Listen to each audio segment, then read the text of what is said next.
Danas pravim jednu od najlepših starinskih torti, u pitanju je torta Ledeni vetar. Jedna jako lepa kremasta poslastica sa 3 vrste raznog voća. Voće možete koristiti po izboru ili po receptu kao što ću praviti ja, što je neki originalni starinski recept. Detaljno ću vam objasniti korak po korak, tako da ne možete pogriješiti u pripremi ove torte. Na samom početku je potrebno napraviti fil, jer je filu potrebno malo duže vremena da se ohladi. A za fil će nam biti potrebno. Odvojite 9 jaja, za fil će biti potrebno 9 žumanaca, a za beze kore ćemo koristiti 9 belanca. Za fil koristimo 9 žumanca, 150 grama šećera, 50 grama gustine ili kukuruznog skroba, 50 grama oštrog brašna, ja koristim senčansko, 2 vanilin šećera i ukupna količina mlijeka koja će nam biti potrebna je 800 ml. U jednu malo dublju posudu prvo ćemo izmutiti žumanca u koje ću dodati odmah šećer. Možete žumanca sa šećerom mutiti ručno, a možete i dobro umutiti sa mikserom kako bi se šećer malo brže istopio. Odmah ću u žumanca dodati i vanilin šećer, dodajem gustin i dodajem oštro brašno. Ukoliko niste sigurni sa mućenjem ručno, možete krenuti mutiti sa mikserom. Prilikom mućenja dodajte vrlo malo mlijeka, koliko je potrebno da ne dobijete grudvice.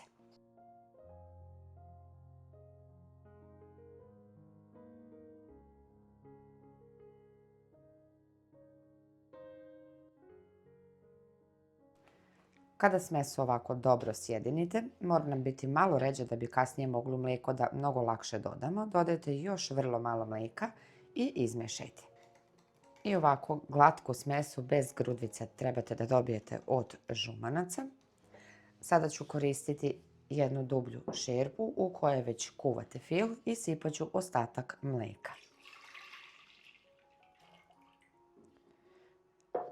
Mlijeko ću staviti na ringlu da proključa, a zatim zakuvati fil. Kada je mlijeko provrelo, temperaturu ringle smanjite na najtišu, promešajte smesu koju ste napravili od žumanaca i sada lagano dodajemo u mlijeko.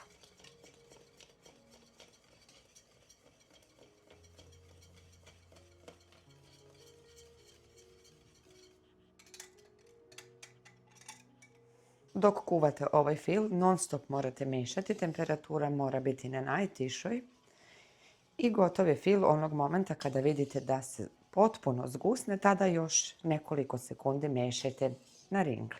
Skuvan fil najbolje odmah preručiti u vanglu neku ličiniju da bi se brže hladio.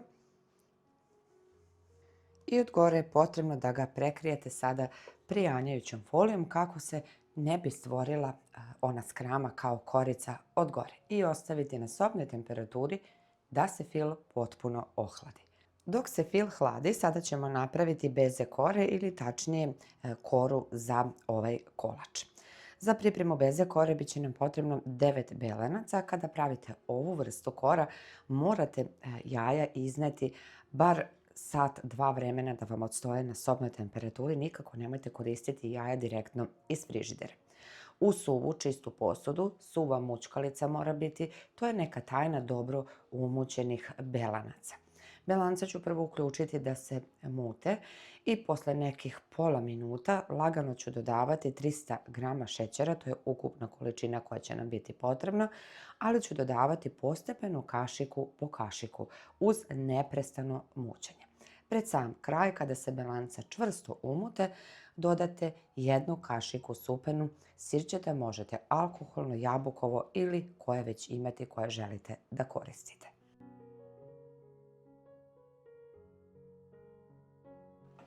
Kada belanca ovako počinju da pene, nastavite sa mućenjem i to je već znak da možete dodati polako šećer.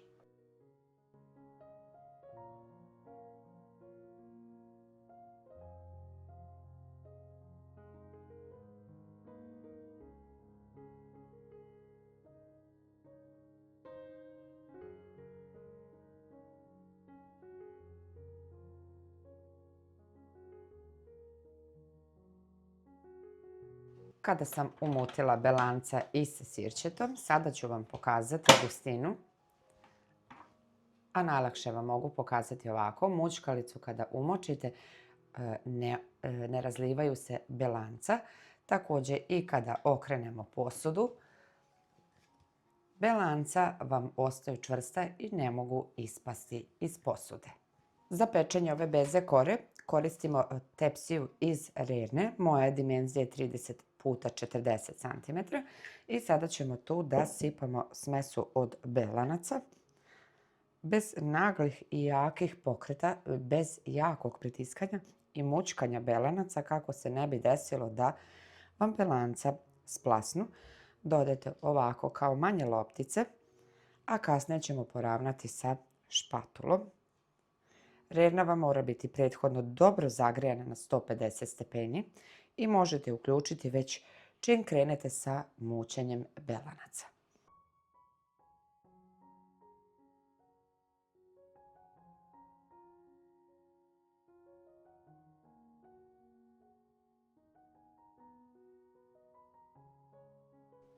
Kada belanca lepo poravnate u tepsi, mora vam poprilično od gore biti ravno, jer će prilikom sušenja, da kažemo tako u rerni, još ova kora dodatno da nadođe. Ono što je bitno je sada da ovako pripremljena belanca stavljate u dobro zagrejanu prethodnu rernu na 150 stepeni i ova kora se ne peče, već se više suši, a to je otprilike sat vremena.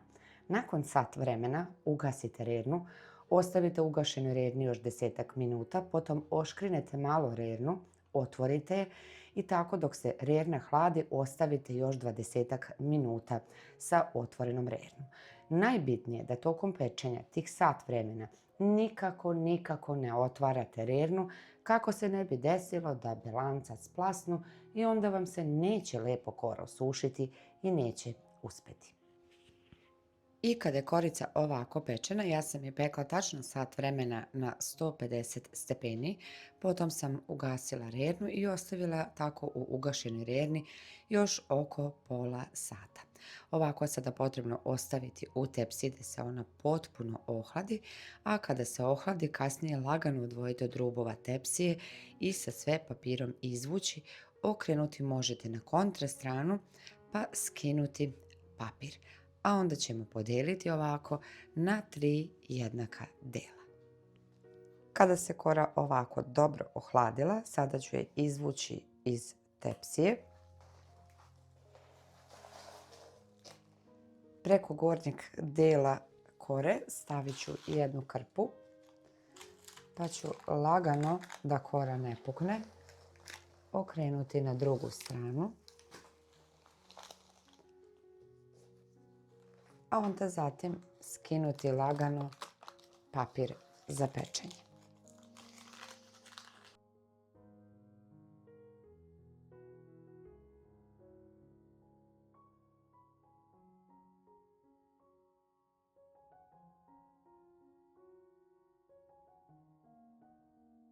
Prebacite još jednu krpu preko i lagano samo pritisnite ove rubove da bi vam kora prilikom filovanja bila ravna, poprilično bar, da ne ostanu ova ovako uzvišenja mnogo velika. Kada ste to uradili, sada ćemo preseći kore na ovako 3 jednaka dela.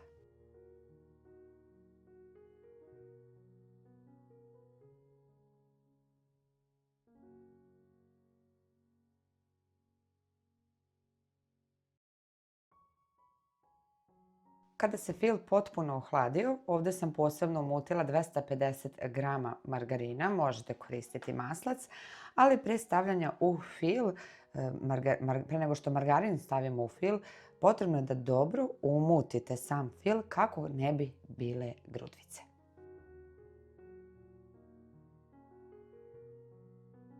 Dodajete postepeno margarin kašiku po kašiku i sve zajedno dobro umutite.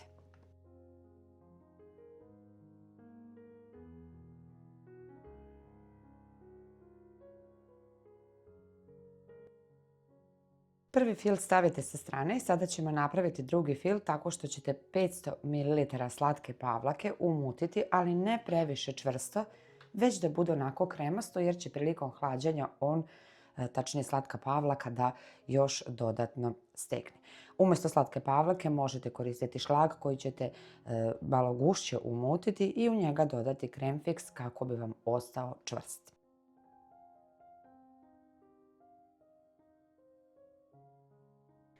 I evo i umutili smo slatku pavlaku, znači to će biti dva osnovna fila sa kojima ćemo filovati tortu.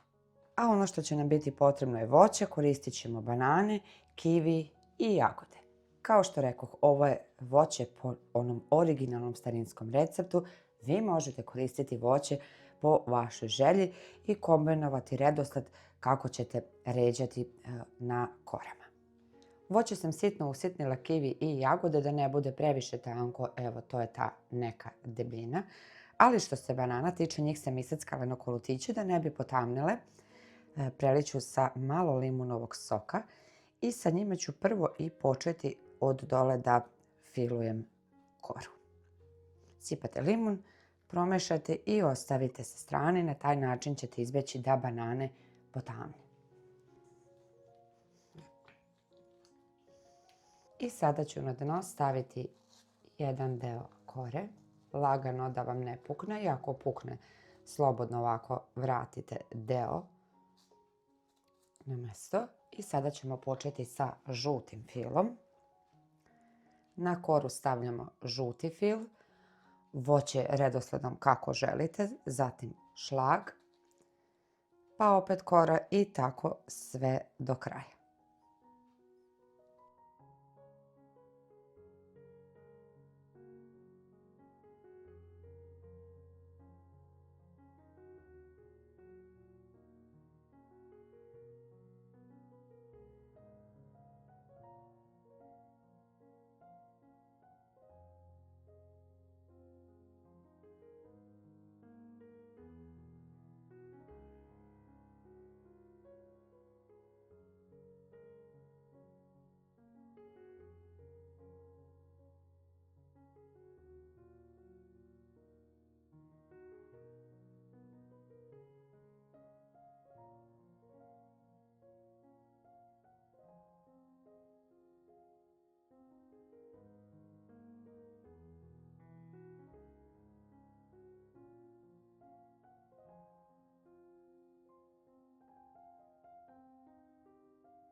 Kada završite sa filovanjem torte, ostavite jedno sat vremena u frižider da ona malo stegne.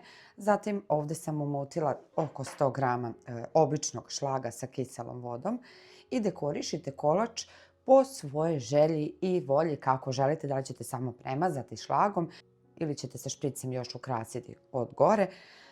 Uglavnom, premazat ćemo sa običnim šlagom. Ja sam tortu premazala i sa žutim filom svugdje ovako sa strane. I sada ću također i sa strane i od gore dekorisati sa običnim šlagom. Možete koristiti šlag sa vodom ili pak šlag sa mlijekom.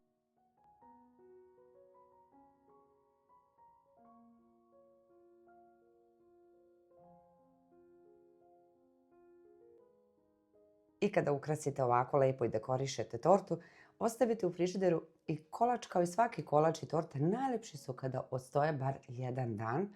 Onda kore upiju sve lijepo sastojke i fil se lijepo stegne i onda ćete vidjeti koliko je ova torta fantastična. Ukrasila sam je šlagom, malo rendanom čokoladom i od gore stavila jagode i kivi. Vi možete dekorisati po nekoj vašoj želji.